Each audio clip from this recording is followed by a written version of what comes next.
Vida Longa CBN.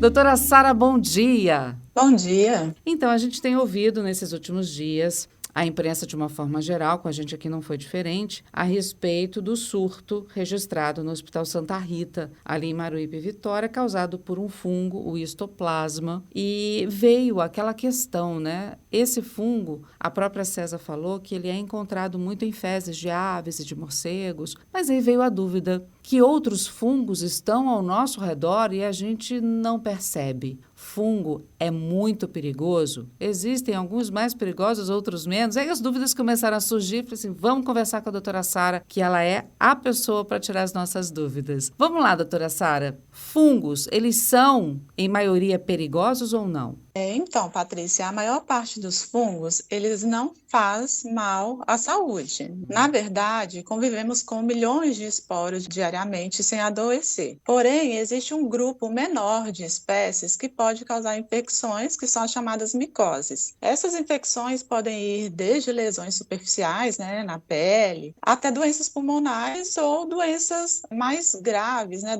infecções de corrente sanguínea, né, principalmente em pessoas com sistema imunológico comprometido, né, com a imunidade mais baixas, como pacientes oncológicos, pacientes que fazem transplante, ou aqueles pacientes que estão internados ali em UTIs, né, unidades de terapias intensivas. Mas, no geral, o fungo não faz mal à saúde. Uhum. Aí vem aquela dúvida, né? Bactéria, vírus, as pessoas pegam às vezes no ar, passa de pessoa para pessoa. Com o fungo, como é que funciona? Como é que ele se multiplica? Ele é transmitido de que forma? Os fungos, né, eles estão, né, no meio ambiente. Eles podem se proliferar através dos esporos, que são estruturas microscópicas extremamente leves, né? Então, eles podem ser liberados no ar, carregados pelo vento, pela poeira, pelas folhas secas, né? Então, eles estão bastante aí em matéria orgânica, em decomposição, em fezes de animais. Então, eles podem se movimentar aí pelo solo. Então, eles são encontrados aí em condições mais favoráveis, como por exemplo, em climas com alta umidade, temperaturas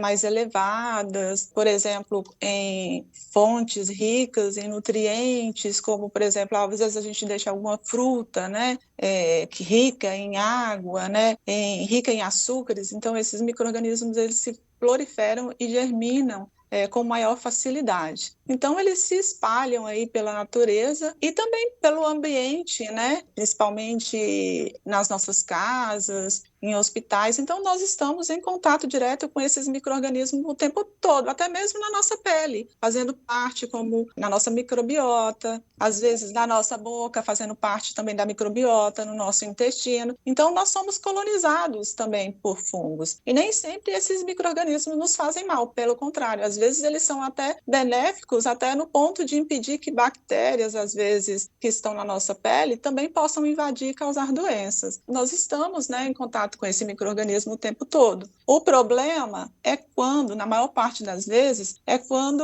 nós temos, né, um sistema imunológico que ele é debilitado. Aí esses fungos, eles passam de inofensivos para causadores de doenças. Entendi. E onde eles estão? Por exemplo, né? O histoplasma é encontrado, como a César falou, em fezes de morcegos ou de pássaros, de pombos. Mas onde é possível encontrar fungo? Por exemplo, mofo de rejunte, cozinha, às vezes banheiro. Mofo tem fungo, é fungo. O fungo ele está no ambiente em geral, ele pode estar no solo, ele pode estar no ar, ele pode estar na parede da sua casa, em um ambiente mais úmido, no seu banheiro, ele pode estar em um alimento, né? O mofo, né, o bolor, ele é um fungo. Ele é um fungo filamentoso. Esse aí a gente consegue ver ele nitidamente por causa do crescimento, né, sobre os alimentos. Mas tem outros fungos que a gente muitas vezes não consegue ver. Então, ele pode ser encontrado em qualquer tipo de ambiente, principalmente em ambientes mais úmidos, de temperaturas mais elevadas, em torno de 25 a 37 graus. Então, eles convivem com a gente o tempo inteiro, né? Então, em solos, né? Em poeiras. Então, ele pode ser encontrado aí nesses ambientes, né? Na nossa casa, né? Então, a gente convive diariamente com os fungos. Nós inalamos, em média, de mais de 1 milhão de esporos por dia. Nossa, parece assustador. Parece. O problema é quando a gente se depara com o fungo quando ele é um patógeno primário, que é o caso do histoplasma. O histoplasma, ele é um patógeno primário, ou seja, ele é um patógeno verdadeiro. Tanto que a gente não encontra o histoplasma em qualquer lugar. Então, graças a Deus, nós não temos tantos fungos que são patógenos primários. São poucos que são patógenos primários. Os patógenos primários são aqueles que são verdadeiramente patogênicos, aqueles que têm o potencial realmente de causar doença. Ele vai causar doença não é só em paciente imunodeprimido, ele vai causar doença em paciente também que tem um sistema imunológico eficiente. Então, esse é o problema. Mas desses fungos, que são os patógenos primários, nós temos poucos. São poucos que são verdadeiramente patogênicos. E o que a ciência brasileira, principalmente, né, tem avançado no estudo dessas infecções por fungos? Então, nos últimos anos, o Brasil tem avançado muito, tá? Especialmente porque nós convivemos com a grande diversidade desses fungos patogênicos. Então, nós somos áreas endêmicas. Então, se a gente tem aí em torno mais ou menos de 6 gêneros de fungos patogênicos, 90% a gente tem aqui no Brasil. É uma diversidade de fungo que a gente tem aqui é muito grande, então a gente tem se destacado muito na melhoria dos diagnósticos, com o desenvolvimento de testes mais rápidos e sensíveis, através do desenvolvimento de técnicas moleculares e detecção de antígenos em amostras respiratórias, com o estabelecimento de redes de vigilância que permite identificar surtos, né, com mais rapidez e mapear agentes fúngicos emergentes, pesquisas científicas de alto nível, como aqui a gente desenvolve, inclusive aqui na UFES, que estudam desde resistência a antifúngicos até novas estratégias de prevenção, monitoramento ambiental e caracterização genética de fungos. Então, o estudo de infecções fúngicas tem ganhado espaço porque sabemos que pacientes imunossuprimidos, em terapia intensiva e as mudanças ambientais favorecem o aparecimento dessas doenças. Então, a ciência tem respondido a essa demanda com mais tecnologia e conhecimento. A senhora falou sobre termos de prevenção e durante esses dias em que se falava do surto, até a descoberta dele, nós tivemos alguns questionamentos de ouvintes aqui na CBN. Um deles foi o tempo para descobrir o que é. A Secretaria Estadual de Saúde, o LACEN, a Fiocruz no Rio de Janeiro, estava todo mundo voltado para descobrir e foram testados 300 ou até mais patógenos até a gente chegar na confirmação do histoplasma. O tempo é esse mesmo, doutora?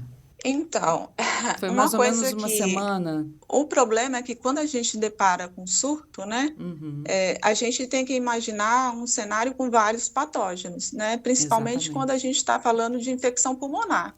Então, a infecção pulmonar, ela tem sintomas específicos que pode apontar para vários patógenos diferentes, né? Então, geralmente se pensa em vírus, se pensa em bactérias, se pensa em fungos, né? E se a gente for comparar vírus, bactéria e fungos, a gente tem um arsenal muito mais desenvolvido para diagnóstico em vírus e bactérias do que para fungos, né? Fungo, a gente tem caminhado para essas melhorias que eu te falei nas últimas décadas. Mas se a gente comparar ainda com vírus, bactérias, eles estão 1000 anos-luz na nossa frente. Então, assim, é mais fácil cercar vírus e bactéria do que fungo. Então, é mais difícil fazer o diagnóstico para fungo. Então, as primeiras exclusões foram para vírus e bactéria, e fungo é mais difícil de cercar. É até mesmo o crescimento desse micro-organismo, né, ele, comparado com os outros micro-organismos, quando a gente vai crescer em laboratório, ele é um pouquinho mais demorado. Então, a gente tem que ir atrás de técnicas mais rápidas, né? Então, é por isso que, às vezes, a detecção para surto em fungo, ela acaba sendo um pouco mais difícil que os outros patógenos. E aí, a gente tem que traçar várias linhas. Entendo. Outro ponto também que os nossos ouvintes questionaram é em relação a esse fungo encontrado nas fezes de pombos e de morcegos. Como é que é essa transmissão e esse cuidado que o brasileiro, de forma geral, tem que ter? E outras, são só esses dois que têm fungos nas fezes? Outros animais não têm? Então, em termos de histoplasmose, a gente fala muito em fezes de aves e fezes de morcegos. Aves de forma geral. Ok. Não é só pombo. Na realidade, o pombo ele não carrega o micro-organismo, porque a temperatura corporal das aves elas são muito elevadas e o micro-organismo não consegue sobreviver nesses animais. A ave só contribui com as fezes para a proliferação do micro-organismo. Isso seria um substrato muito rico, porque tem muito ácido úrico, né? E o micro-organismo gosta, nesse caso do histoplasma, ele gosta do ácido úrico que tem ali, porque o pH fica mais baixo, e aí ajuda na proliferação dele. Então, assim, mas não é só as fezes das aves, é um agregado de fatores, né?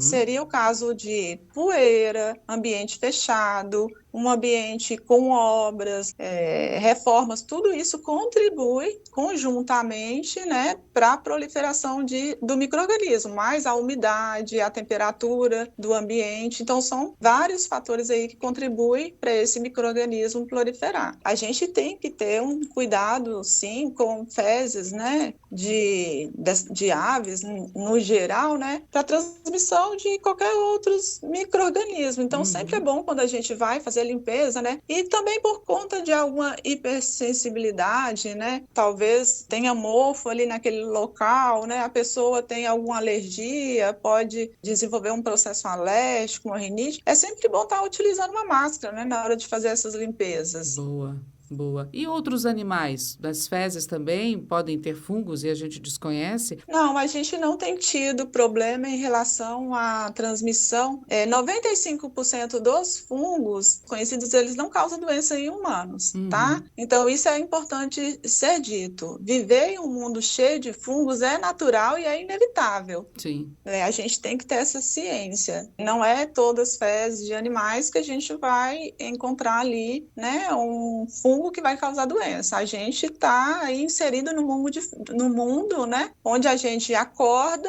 e vai dormir e a gente está aí respirando micro-organismos.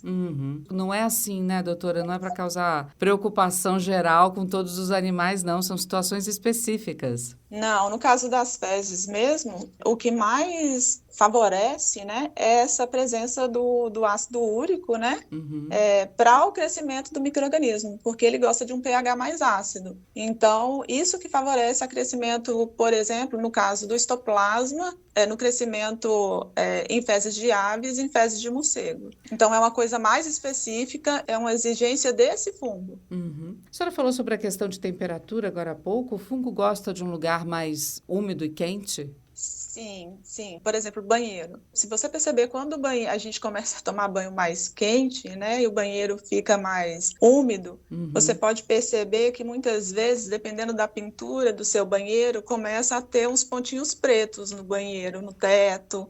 Às vezes esses pontinhos pretos eles começam a se proliferar, né, crescer mais, às vezes começa a cair no vaso sanitário, começa a cair no piso, né? São fungos que vão crescendo, vão germinando e esses esporos vão caindo. Então, fungo gosta de alta umidade, fungo gosta de temperaturas mais elevadas, né? Fungo gosta de países com esses climas tropicais e subtropicais. Então, o Brasil, por exemplo, a gente tem uma diversidade de fungo que a gente não conhece ainda, tá? Tem muitos fungos ainda que não foram estudados. Agora, com essa questão do aquecimento global que a gente vem discutindo, a gente está aí no período de COP30, inclusive, né, falando sobre a questão do meio ambiente, e essa relação de que 95% dos fungos não causam nenhum tipo de problema maior. Mas o aquecimento global pode mudar esse cenário, doutora?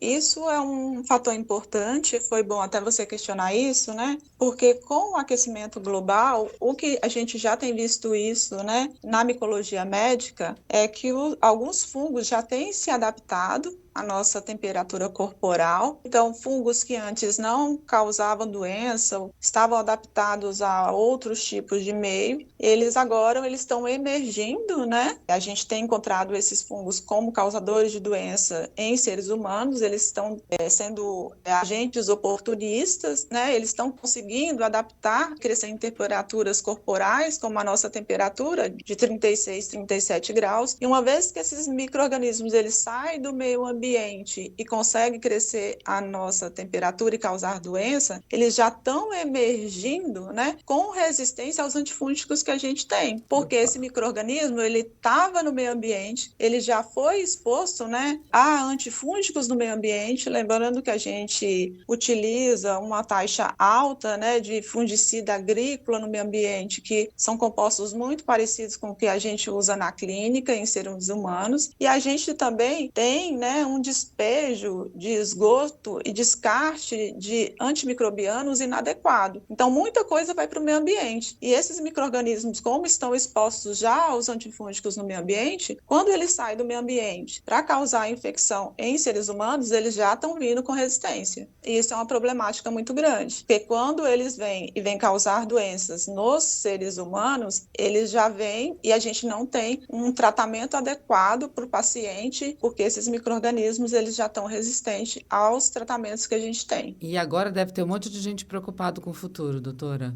Sim, isso é um caso, por exemplo, da Candidosima auris, né,